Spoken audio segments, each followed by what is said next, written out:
everybody. Welcome everybody to the talk. Our third, thinking about The latest in this new series from Dutch College and SSLP. 75 have joined from schools here in London, across the UK, and I think from Hong Kong. I am delighted and really grateful that today's Thinking About is going to be shining a light on Refugee Week. So I'd like to introduce our speaker. Our speaker is Juan Toledo. So I will pass over to Dr. Reid now, and I hope you enjoy the lecture. I'd like to start with a painting that I made in 1981 when I was a student at art school. Some light has come in to excite the sample. This is the pump and this is the short wavelength probe.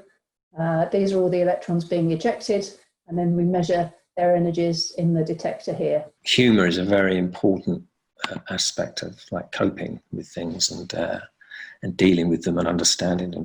He's your age. High school kid, fed up with living in a communist state. Him and a friend ran across, his friend made it, and as he was trying to climb up the final barrier, he was shot at 35 times by the guards. If you have any questions, put them in the Q&A function. Kirsty said, why might it be harder for a dyslexic learner to acquire a second language? If you ask them, what are the sounds in fish?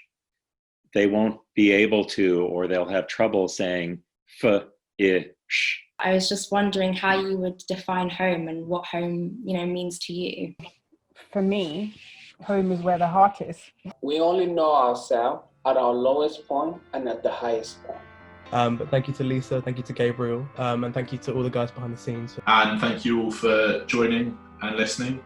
Thank you so much for joining me. It was great